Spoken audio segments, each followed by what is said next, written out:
All right, y'all. We are live. Are y'all ready to kick this thing off? Yes. Yes. Let's do it. KTTV, giving you what you need. Motivation, education unleashed. H-Town representing, we forever keep it rolling. Join the conversation with inspirational stories. Thought-provoking, feel that energy. Kendrick Thomas aiming to lift the community. True indeed, tune in, come and see. Giving you what you need. KTTV, let's go.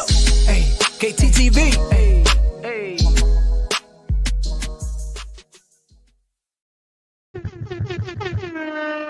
Hey, I know y'all weren't ready for that. What to do, KTTV? This is KT, and I'm coming at you live with I guess we can say this is the welcome back Catyra episode of Education Unleashed.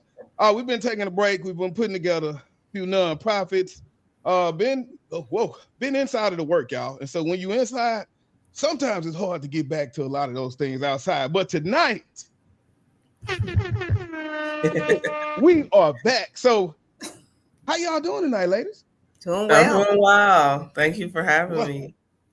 Look, so on tonight's episode, I want to debut my new co-host. You know, as I was telling Miss Polland, sometimes because I would set up the podcast so early, I would have a guest who 2 months ago, they was ready. But now something that came up. And so I would just say, you know what? Tonight we're going to cancel the show because it was just me. And I tried talking for an hour. It just didn't work out for me. So I said, you know what? The show must go on. And so now I got somebody to talk to. Yeah. Co-host, Dr. Wise, educator, former principal, education guru. How you doing tonight, Dr. Wise? I'm doing very well, and thank you. I appreciate this so much. Yes, look, I'm excited. I'm ready to take that. I'm ready to take that ride. And then for our interview tonight, that's gonna be riding with us. She's kind of the same co-host too. You could co-hosting tonight. Dr. Wise just co-hosting everything.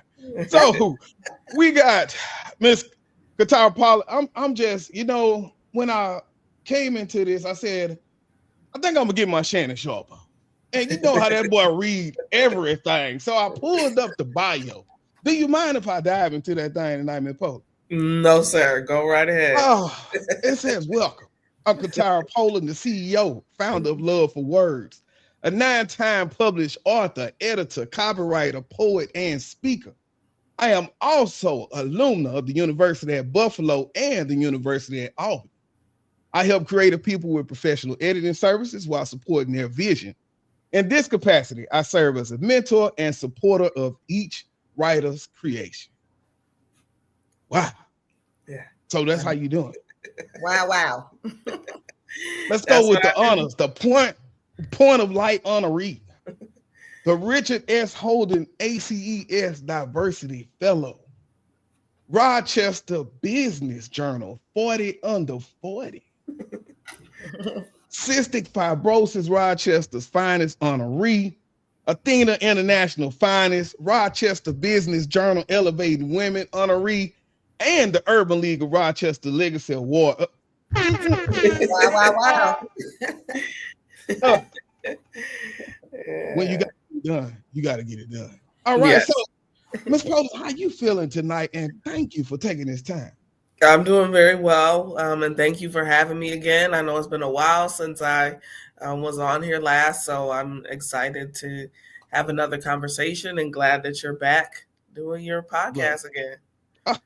Look, I'm glad because, you know, in my head, it was always, they say, okay, only a few people is going to stay consistent and be doing this and remain. And I got it. Like I went hard for maybe like three years straight, but then it was something that was bigger. But now the thing is I did that and I get to go back and now I get to create an episode that will be dedicated to only that mission. You know, so it all works out. So yeah. I guess for tonight, as we get back into things, of course, we'll do our news. We have our interview. So we'll do our interview with you. Then we also got a few fast questions for you, rapid fire questions. So I didn't send them. You just got to be ready. Oh, okay. All right. Of course, we also will do our parent teacher corner because we know the importance as educators of strengthening that parent home, school, teacher, community connection, all of that engulfed. All right, so what we'll do now is let me get ready to share this screen, and we'll jump into a little news, because if you have not been in Texas and you don't know what's going on, we finna talk about it. All right, but first I gotta be able to present it. I ain't had this many people on here before. Let me see. Hot off the press. Hot off the press. All right, so let's get into it. Y'all tell me if y'all can see this here. Can y'all see that? Not yet. It's a shame. Okay, so it's not coming up. All right, y'all, we may have to skip this news for tonight, because technology is a great thing when it works, but when it don't, when it works, you must adapt, because I see it. So what I'll do is, I can't share it, but what I'll do is I'll talk about it a little bit. And so what this article says is, and first off, before we get into that, I'll be back.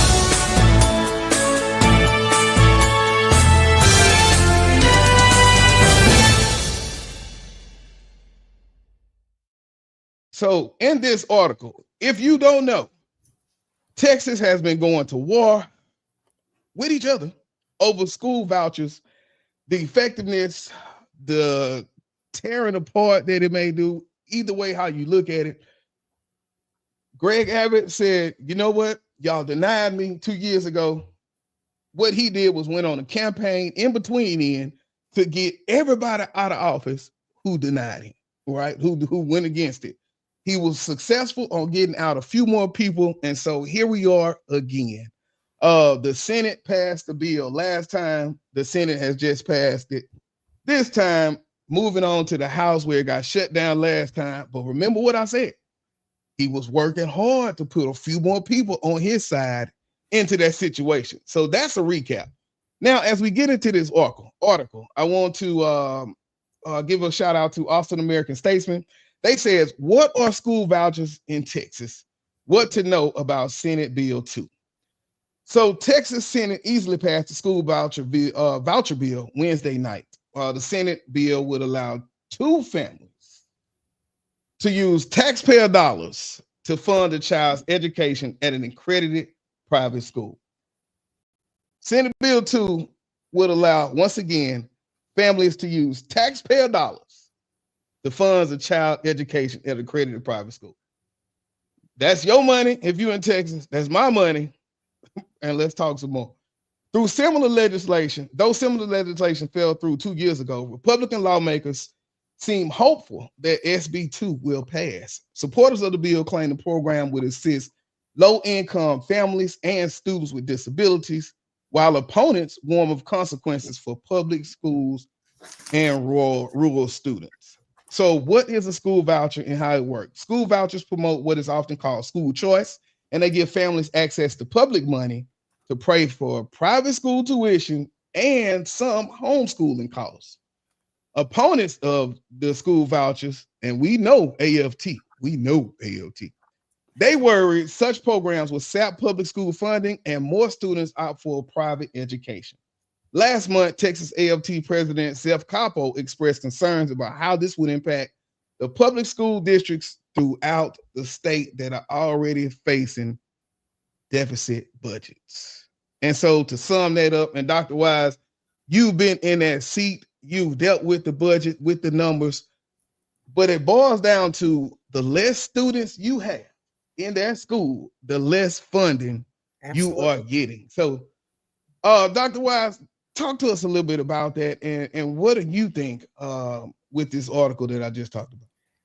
Well, I've been following this for a while now, and I have kind of mixed emotions about it. My greatest concern is, how did we get here? And I just believe that when it comes to children of color and children from marginalized backgrounds, did we do what we supposed to do to educate them?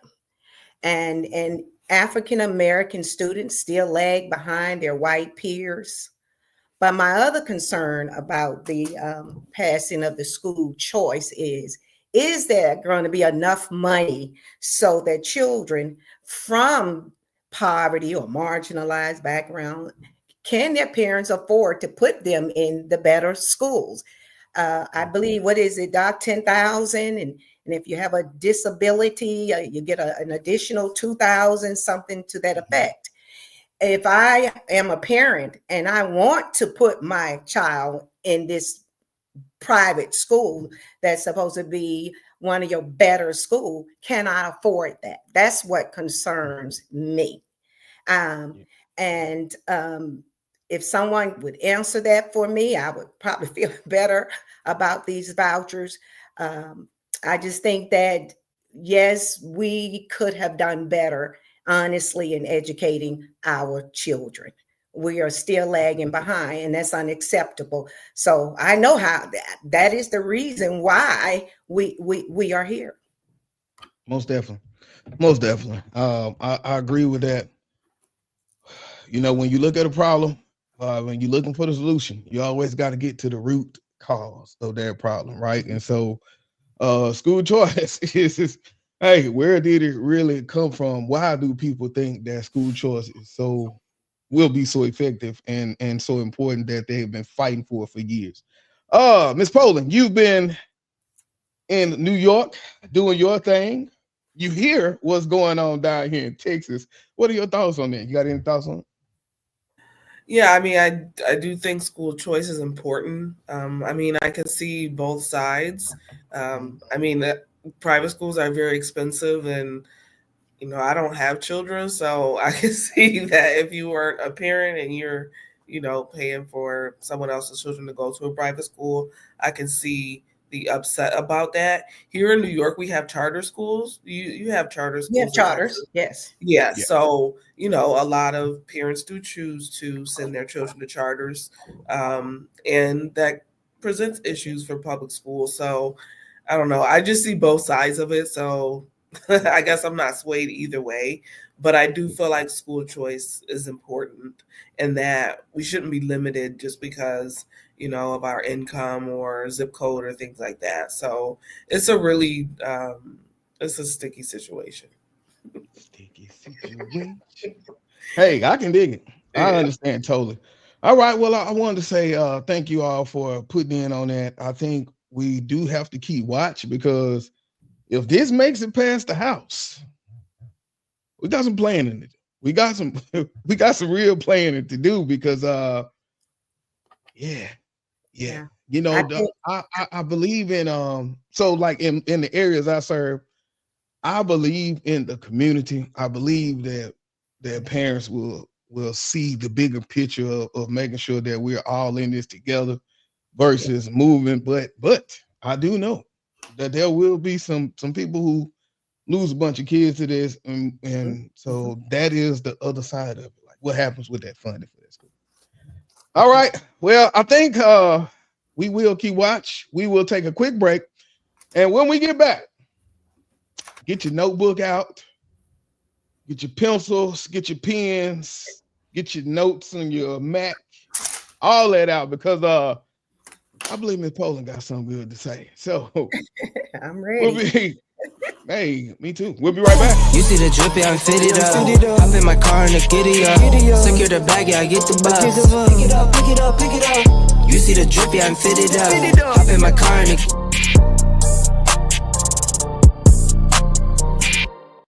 You see the drip, yeah, I'm fitted up. Hop in my car and the giddy up. Secure the bag, yeah, I get the bus. Pick it up, pick it up, pick it up.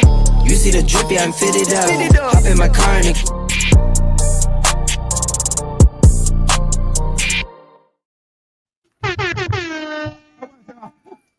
Welcome back to another episode. Well, the reunited, and it feels so good episode of Education Unleashed podcast. I am here with my co-host, Dr. Wise. How you doing, Doc? Hi. And our guest for tonight, Miss Catyra Polland, author, editor, book, world liaison, all of those pieces. VIP. Before we go, I want to say shout out to Dr. Jacko, who is in New York, education, doing her thing. But Miss Catyra, Yes. once again, thank you again Thank for you. spending a little time with us tonight, because we Thank you. know that the importance of getting your story out. A lot of people do it. They want to self-publish. They don't Yeah. know how. A lot of people say, I'm just going to put it on Amazon. And as I was self-publishing, I learned that once you put that, like that ISBN, really, you can't do too much with it once you. So like, I need to call somebody like you so that I can kind of get my life together, right? So Absolutely. before we get started, though, I just want to do a check-in. And so, man, it's real out here. How have you been doing? And how have you been staying sane in this go world? Yeah, I'm doing pretty well. I don't watch the news. Hey, So that keeps me sane. yeah, I agree with that. You know, every time I do catch a snippet, it's always something negative. So I choose not to engage with it. Of course, I have different ways of staying in the know, but I could never be one of those people that's just like watching the news all day, because it's really a loop of, you know, destruction. And, you know, I mean, there's some spots of brightness, but overall the news is something I stay away from. So that's one way I'm staying sane. And also making sure I'm carving out time for me to do what feels good for me and to me. You know, I've done a lot of volunteering and giving back and things like that, community service, but at this time I'm redirecting to make sure that Catyra's cup is filled and that I'm well. And taking care of my well-being is a priority for me. So that is definitely keeping me sane for sure. Most definitely. Most definitely. Well, for tonight, I do want to get a little deeper dive into some of the work that you are doing. And so I guess I'll just come out the gate, like the journey into writing and editing, um, going through that process. I know it's not something I would want to do every day. And so for you, what was that defining moment that made you say, you know what, this is what I want to do as a professional? Yeah, so I started editing in 2016. 2016, and then I launched my business in 2017. So I had worked with a few authors. I had a few authors on my roster, and you know, I gave them sample edits and had conversations with them and worked with them. And once I was done with the editing process, seeing their reaction to what I offered, to the recommendations, the edits, the revision, is really what sealed the deal for me and made me want to pursue editing, you know, as a business owner.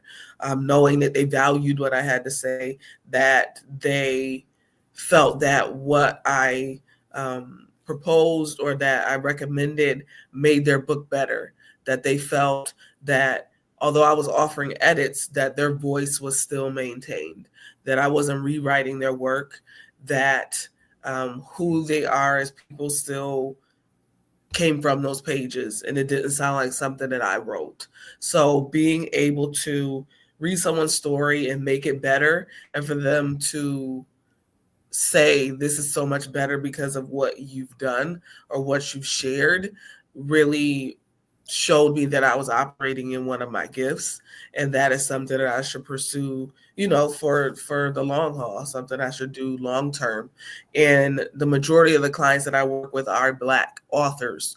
So, you know, Black authors have shared with me that they work with editors who aren't a part of the culture, and they've had work rewritten and whitewashed and things like that. So that's another reason why I do this work, to make sure that when we write our stories, that they're published the way they need to be. We're not worried about having language changed or, again, rewritten or otherwise not authentic.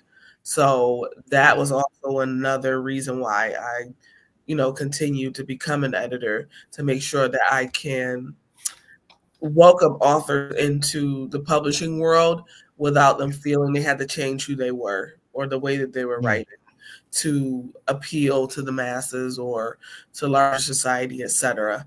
So that was also another reason I did decide to pursue editing. I mean, I started writing poetry in middle school, so I've always loved reading and writing, so it was a natural transition. But once I was able to work with clients, that really just showed me is something I should pursue.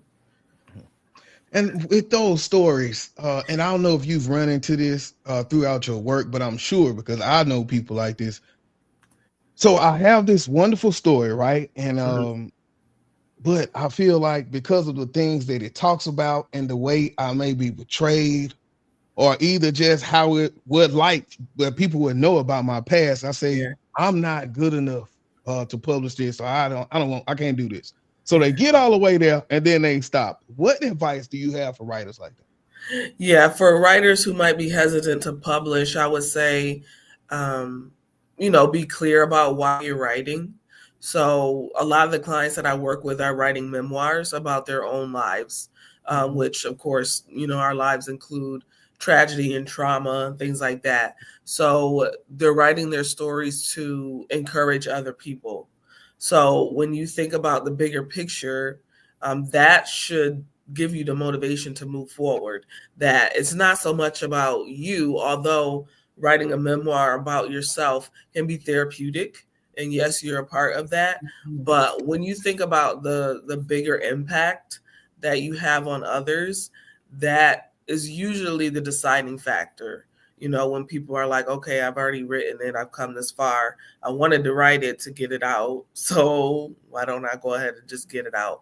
So I would say that it is a comfort thing. So you might write it and you might not publish it for a few years. I have clients who come to me who've had their book written for 2 decades. I'm not saying you should wait that long, but everyone, publishes and does everything in life at their own time. So there's really no right or wrong.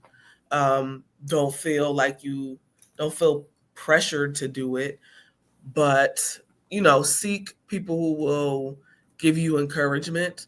The team that you're working with to write your book should be a part of the team that's encouraging you. So your editor, your publisher, if you have beta readers, those people should also provide some type of encouragement that make you say, yes, I need to move forward with this.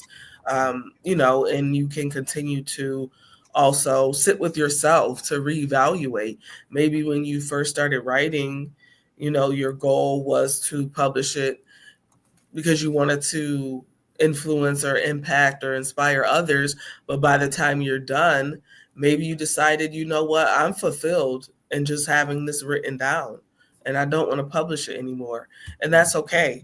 And then even for people who write and don't publish, there are a lot of people who journal. So just because you've written it doesn't mean you have to share it. That's optional.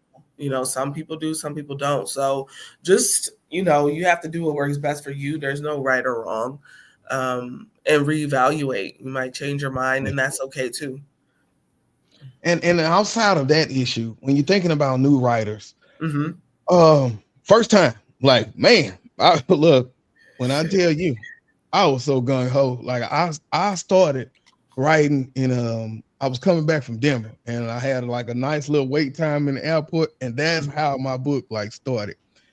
But I wish I would have had someone to ask this question, and so I could maybe skip the line a little bit. Mm-hmm. But for the common mistakes that you see first-time authors make, what are they, and what are some ways that they can avoid the ones that you name? Yeah, a big one that I see, especially in memoir, is withholding information or not sharing enough information. So if you're going to write a story, if you're going to write a story about something that you've been through, then you should be telling your readers what you've been through. So there's a work, it's a manuscript I'm reviewing, and it's just about like trials and tribulations in life, and there are a lot of instances where the person is referencing, I went through this during a difficult time in my life, and then this also happened, and that was really, really tough, and this was really, really hard. So again, what was really hard? Because the readers will want that information. So again, when you're writing a personal story, just make sure you're giving that backstory. Like, why are you mentioning that you made it through this tough time if you're not going to talk about that tough time? So if you're not going to expand on it, then what's the point of mentioning it? So the other thing is keeping the reader in mind. So you know what that tough time is because it's your life, but your readers don't know that. So you want to make sure you're giving your readers a reason to continue reading. So if you have these vague statements about what you've been through, the reader's gonna be like, okay, I don't know what they've been through.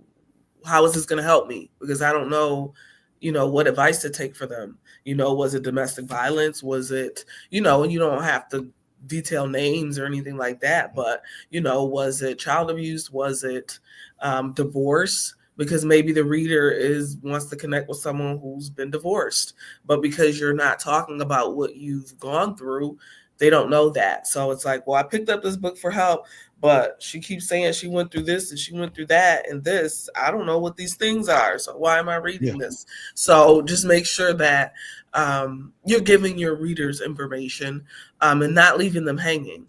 Think about when you're reading something and you don't get what you want out of it. What do? You stop reading it. So if you want your readers to keep reading, and, engage with them. So even when I put that in the margins, it's not that I'm just asking to be nosy. It's your readers are going to want to know this. And you need to be telling them this if you want them to keep reading. So that's a really big one, especially in memoir that people don't share a lot. I can recognize that it's uncomfortable. If you're talking about something tragic or traumatic, there's only so far you want to go. So I acknowledge that, and it's not easy. But again, you have to keep your reader in mind when you're writing for the public. So most definitely. And is there anything else? I know you said sharing enough information. Is there any of those small nuances that they don't think about that has become a problem that you've seen? Yeah, sometimes. So sometimes there's like contradictory information. So like in one instance, I had a client, two of the characters were in the car together. And when the scene started, so to speak, they were sitting in silence. But then like a few paragraphs down, they mention a song in the background. So it's either there's music or there's not. So sometimes we have those inconsistencies or even like redundancies where there might be a gender reveal that was in chapter 3, and then you have the exact same reveal in chapter 15. So it's like, where do you want this? You can't have the same reveal in two places. And again, these are honest mistakes, and people are like, oh, I didn't even catch that. So a lot of it is things like that, or even the character opens the book with blue eyes, and then through the book, you're saying she has brown eyes. So how are you explaining that? How did that happen? Why did that happen? So paying attention to things like that. And then on a deeper level, there's the cultural editing piece. So I work with a client, he's not Black, but he was writing about, or he mentioned Black people, and he happened to use the term ghetto in a way that was synonymous with Black people. So I posed a question in the margins like, this presents this way. You may want to be aware of this. It may come across as offensive. So even being sensitive about the language that you're using, and not necessarily sensitive because you don't have to censor what you're saying, just recognizing that it might be offensive to people. There might be readers who read something you write that could offend them, and maybe that wasn't your intention. So being careful about the language that you're using as well, on the cultural side of it, especially if you're not a part of the group that you're talking about in your work. Most definitely. Wow. Yeah, I've never like those are the nuances. Like, is when you caught up in the story, you're just writing. And so, but once again, that's why it's so important to make sure I call somebody like you. Yes. Because I probably started with a boy and ended with a girl. I don't know. It is. Yeah. Oh, hey, Dr. Watts, you got anything over there? Yeah. I was just sitting here wondering about AI. And what role does AI play in your space, and how Yeah. does it affect your business? Yeah. So, I mean, I'm sure that there are a lot of people, I know a lot of people write their books in AI, and people probably do, well, people do editing in AI too. So I know there's a surge in people who feel hiring an editor is not necessary. So they bypass the editor altogether. So there will be a decrease in hiring an editor among some people, but I also recognize that people do know the value of a human editor. So I don't, let that discourage me in any way. There's always going to be some form of competition or alternate way of getting editing. The clients that I work with, thus far, all of them have presented that the manuscripts have been written by them. I know that some of my colleagues, like in the editing world, they are asking clients before they work with them, has this been, have you used AI on your manuscript, just to probably save themselves, to make sure they're aware. I haven't incorporated that. That is something, I'm open to incorporating, just so that I'm aware that some of it is AI generated. I do recommend that, just so, as a professional, you're aware that what you're working on is AI generated. I know there's a lot of changes around AI. I'm not fully sure about the copywriting of AI material as of yet. I think those types of policies are still unfolding, but as someone in the publishing world, definitely keeping my eye open to that and being aware that a lot of people are using AI. So yeah, I haven't had direct experience with someone who's, an author who's come and said to me directly, this is AI generated. But I would imagine once I begin, or if I decide to start asking that beforehand, or when I start asking, I'll encounter that more and do my research about how to move forward with that, to make sure there's no liabilities on my part. And hopefully they've also done their research as well. Yeah, because that is a full extra piece into the wheelhouse of okay, it's it's a third person in the mix almost. So you got to say, okay, well, I can copyright you, but what about the stuff that they wrote? And you almost got to go back and try to mix and mingle. Yeah. Wow. Okay. Yeah. Well, And so that is I'm sorry. Go ahead, Doc. No, I'm listening. What you say, Doc? I was thinking, cost wise, my grandson, by the way, I hope he's on here because he loves to write. He has an MBA and he works in the business world, but he loves to write. And so I sent him the link, but he said, Grandma, you need to write your memoir. I said, he said, I'll write it for you. I love to write.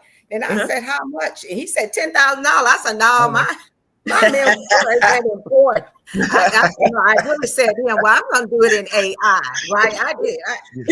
You don't came down in the price, right? Because I'm going to do it in doing the AI. But for those parents and teachers who trying to encourage children to love reading, what practical strategies do you recommend?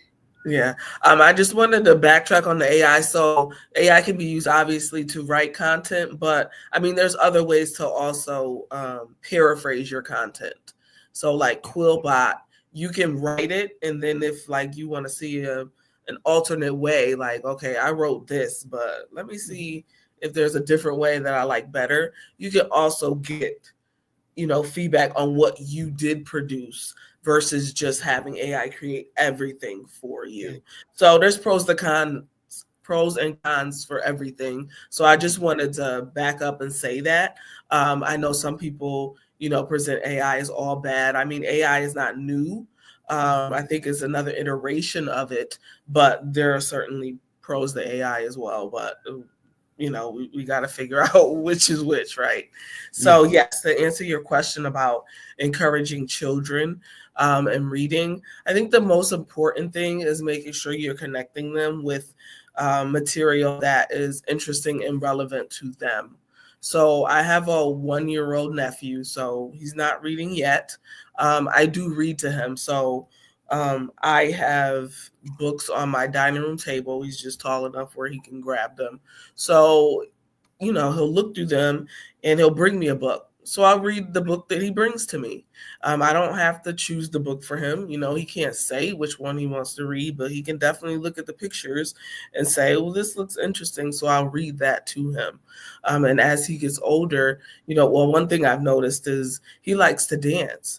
So as he gets older, if he continues to show that interest, I can buy him books about dancing, instruments, music, musicians, things like that. So I believe that is the number one priority.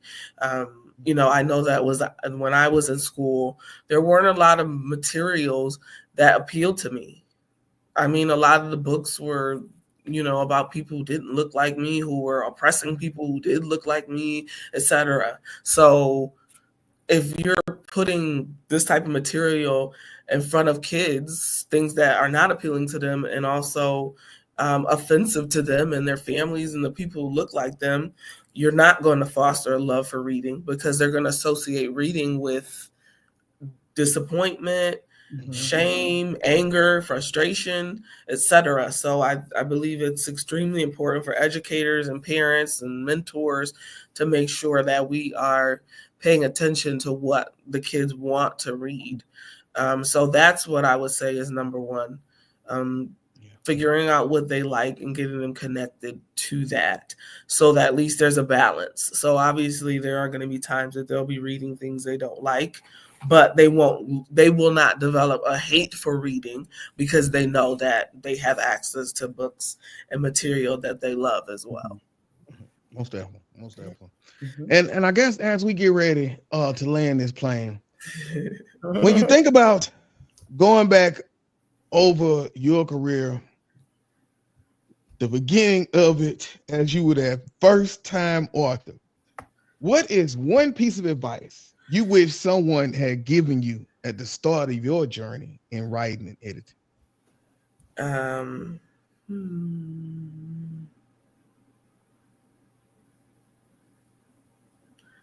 not really sure. Okay. I'm not sure. One thing I will say is, in my decision to edit, I didn't have like formal mentors. So I would say that is something I would have liked to have. So I did research, I read books, and I knew a few people in the publishing world, but I didn't have like somebody to guide me along that journey to learn, okay, yes, you want to be an editor, but what type of editor? Things like that, and diving deeper into it. So I would say that is something that I would have appreciated, coming into this work. Most definitely. And so just wanted to go back and get a few people here. So we had a Supreme said agreed. I can't remember the question, but Courtney B came through and shouted out. Wow. So then just going through, laughing. Hey, that's what it's about. Please, let's keep having a good time. So what we'll do is I want to take a quick break, and when we come back, we're gonna do our rapid fire. And then after that, that's when I want you to kind of share all the information, because I know a few people who are, like I say, in this game, and they're really trying to get it in. So let's take a quick break. We'll be right back.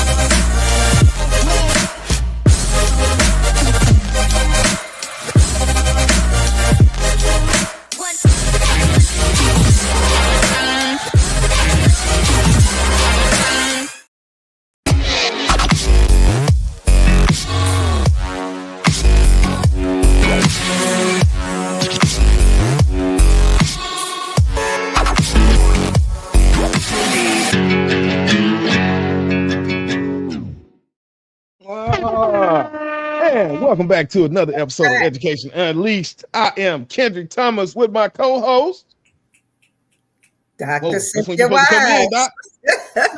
Thank you. Hey, I have my guest for tonight. I was reading my notes. Hey, thank you. Be informed. But Miss Polland just got through breaking it down for us on how she goes through the editing, some great information for our first-time writers. And so right now, what I want to do is jump into our rapid fire section. And when we get into this, like, you know how these last questions, you just thought about them and you came out with these answers? Yeah. You can't do this time. Let's go, rapid fire. Go hard, or go home. Go home. Go hard, or go home. All right, here we go. Don't think about it. Just give it to me. Pen and paper or typing? How do you prefer to write? Typing. Wow, old school. What is your favorite book of all time? Oh, there's so many of them. See, you're thinking about it. Don't think about it. I want that first one. Hey, pass. Yeah, too many. All right, early bird or night owl when it comes to writing? Early bird. Early bird. Yes. So you try to get in by 5 in the morning, get to work. Yeah. Get some coffee. Yeah, then be done. If Done you for could the have day. dinner with any author, past or present, who would it be? Oh, Tupac. Oh, Wow, that was a nice, good. nice. Yeah. Nice. One word to describe your editing style. Authentic. Ah, good one. Love it. What's your go-to? Coffee or tea? Coffee. Order when working on a book. Got to get the coffee. Yes. Yeah. Creamer, sugar. Self-publishing or traditional publishing? One has to go. Self-publishing. Which one? Self. You say no. You want it to go. Which one has to go? Self-publishing. I say one of them got to go. Oh, Self-publishing or traditional. traditional. Just do Yeah. it yourself. Yeah. That's why I was double checking on that because I was like, I know you Pay that money. get over there. Hey. All right. Favorite childhood book that inspired you? I'm sorry. Repeat. Favorite childhood book that inspired you? Fred. I can't think of his last name, but he did like the Disney stories, but all the characters were black. So Rapunzel, Sleeping Beauty. I don't remember his last name. Fred something. That was deep. Yeah. Yeah, all the characters were black. Beautiful illustrations. I just can't remember his last name. That's okay. We'll Google it. If you were in the literary world, what career would you have chosen? I wanted to be a judge when I was little. Wow, I can see it. Yeah. I can see that. Oh, I can see that. yeah. All right. And lastly, last question. What is one piece of advice you give to your younger self? Embrace it or change it. Oh, yes. Yes. Yeah. Yeah. Embrace it. You got two choices. Mm-hmm. That's right. All right. I'll take that, y'all. All right. Well, Love it. that was our rapid fire. Yeah. Thank you so much for going through that. I got one question that came from Ms. Supreme. She said this may have been covered. Sorry if so, but what type of degree does an editor need? There's no answer to that. So I don't have an editing degree. I've done several editing classes. There are editing certificates. A lot of editors didn't necessarily major in English. So there is no specific requirement of becoming an editor other than, editing, learning, deciding what type of editing you want to do.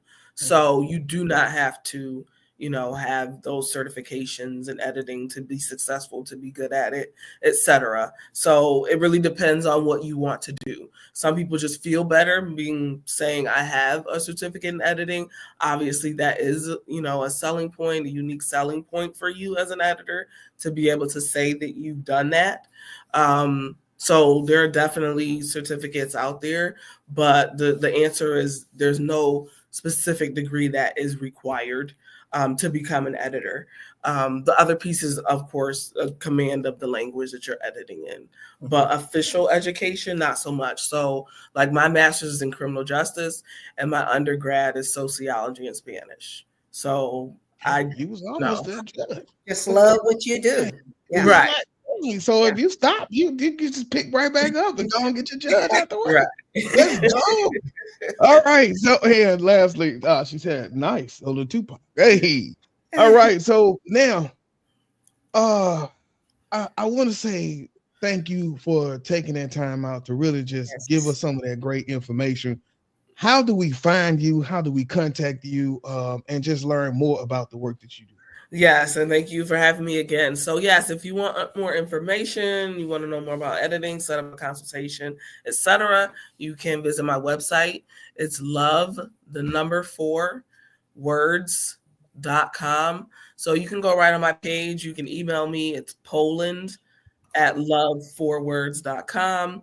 My phone number is also, my office line is on there, 585-210-8192. So feel free to reach out to me. I do have social as well. So you can find me on Instagram under my name. I'm also on LinkedIn under my name. So feel free to connect there too. Hey, getting it in. All right. Well, what we'll do, y'all, is we'll take a quick break. And then we will come back and get into our parent teacher corner before we get to wrap this thing up. So we'll be right back.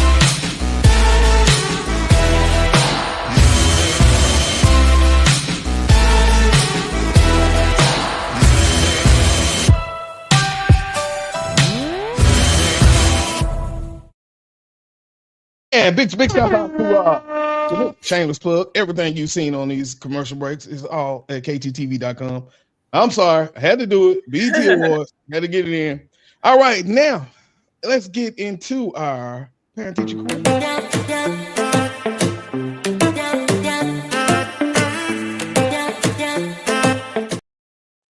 Oh, I love that little girl. All right, so let's get to work, y'all. And tonight's parent teacher corner, we love to bridge the gap between home and the school to create stronger partnerships for student success. Today's topic is all about building that winning partnership between the parents and the teachers. So whether you're a parent looking for ways to support your child's education or a teacher seeking to strengthen relationships with families, this part is packed with valuable insights for that. So what I'll do is I'll be covering 5 key strategies that can transform how parents and teachers work together, focusing on communication, involvement, and trust building.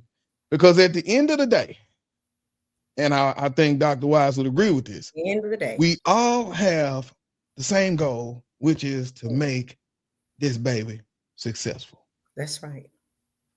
Okay, just wanted to make sure. And so the first step for this is to establish open and honest communication, right? So what we want to do is set clear expectations at the beginning of the school year. Use multiple channels, just like Catyra did. You email, go to the app, meetings, show up, y'all. Curriculum night, parent teacher, show up, stay connected, and then encourage two-way feedback for both parents and teachers to feel heard on both sides. Dr. Wise, Ms. Polland, anything to add to that? The only thing that I would add, Doc, when you said setting the clear expectations, is that those expectations should be written. It should be in a contract. You may have heard of it called the homeschool compact, with that homeschool connection.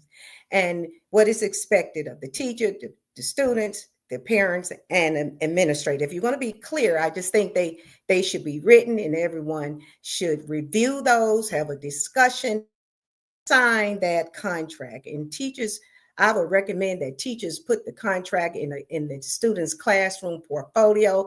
Parents get a copy of it, and not just stick it there so it can just collect dust, but reference that whenever that contract is being breached.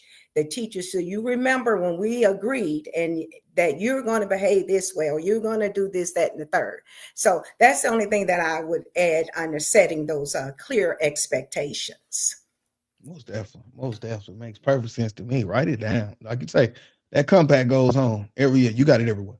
Yeah. So let's go ahead and make sure that we honoring that. I agree with that. Okay.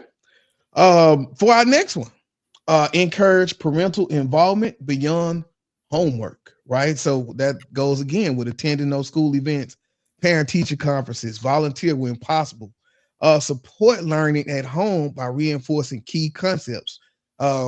We always know that we have that certain group of parents that stay inside their parent center, right? But that's because not only are they trying to learn languages, they're also learning other skills, but they want to know, how is this math being done so that I can reinforce that. So I do understand that that is important.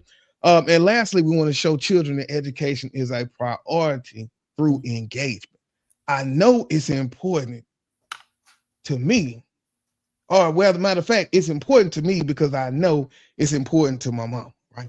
Because she always up here. I used to tell my football players, if getting to this place is on time is important to you, it's going to be important to mama, and vice versa. So anything to add to that? We'll start with you, Ms. Poe. I didn't have anything to add to that. No. Yeah, that's a good one. Most definitely. That's a good one. Okay, all right. What about you, Doc? Yeah, I agree with everything you said. But when you were talking about to show the students that education is important and the parents to be engaged, I think one way I'm the how does it look type of person. Okay. I like to offer strategies. So this is how this looks when I'm dealing with parents, student teachers. And parents, I would recommend that parents set aside a place, a quiet space for their child to study and put a desk there, a table, chair. This is your sacred place. This is showing to me, it's showing the student that's how important your education is. And in many families, there may not be enough space. I had 5 children, right? But what I had recommended to parents to do, and it seemed to have worked for them, if you got a closet, put that desk or that table and chair in that closet. But that student needs to understand that your education is so important. I'm going to afford you this sacred space where you can go there uninterrupted, free of distractions, and do your homework or study. That's one way of showing our students how important education is. And it's engagement as well as a parent. I value it enough to give you this space. And no one is to enter that space except you and touch your stuff. Yeah, most definitely. I would just, all right. Yeah, I said I would just add the other piece to that is making sure that, as children grow up, that they're also aware of like enterprise and entrepreneurship. Yes. In addition to education, we know, bachelor's and college is not for everybody. So trades, editing, whatever, letting them know there's other ways outside of this. If you don't like this, if this doesn't work for you, here are some other options for you, and you can be just as successful. Most definitely. All right, what I'm gonna do is I'm gonna run through these other 3 because we running on that time. And so the last 3 are address concerns with solution-oriented mindset. So that means approaching challenges as a team rather than opposing sides. Focus on the problem solving instead of the blame, and keeps the student best interest at the center of discussions. Number 4, celebrate progress, not just grades, right? And so that's recognize that effort, growth, and improvements, not just the test scores. I was talking to someone yesterday, and I was like, well, it's just another test. Don't make it seem so big. That's extra pressure. Just know I got it in me. All right. Encourage social and emotional development alongside with academics. Share positive updates with parents to reinforce motivation at home. And our last one is build trust through consistency and respect. So teachers show empathy and understanding toward diverse family situations. Parents respect the teacher's professional experience and classroom structure. And next, we know that foundation leads to trust, which represents a stronger and more effective partnership. And so those were some of our tidbits and our discussion points for how can parents and teachers work together for student success. Y'all, we got about 5 minutes left. I wanted to get to this. How will these school vouchers, they are pushing effect, all of you brought, especially for minority kids. He said, I'm just getting here. I don't know if you discussed that. And so, Farago, we did discuss that at the top of the show. And so I would definitely say go tune back. Once we get through, go make sure to get back into that because it was a good discussion on that in the beginning. And perhaps we can bring it back. Doc, you think perhaps we can bring it back another time? We can bring it back next time, Dr. Wise. You in the Okay. driver's Well, seat too. sounds good. Hey, hey. All right. So Supreme said the sacred space reminded me of a prayer room. I agree with that. Got that prayer closet. Let's go. Yes, yes. All right. So Amen. get out of here. Miss Catyra, any last words for us? Just encourage you, if you have a dream, to go for it. There are people and resources to help you, and don't let anybody stop you. What about you, Dr. Wise? Well, I want to say I enjoyed this. Thank you, Miss Polland, right?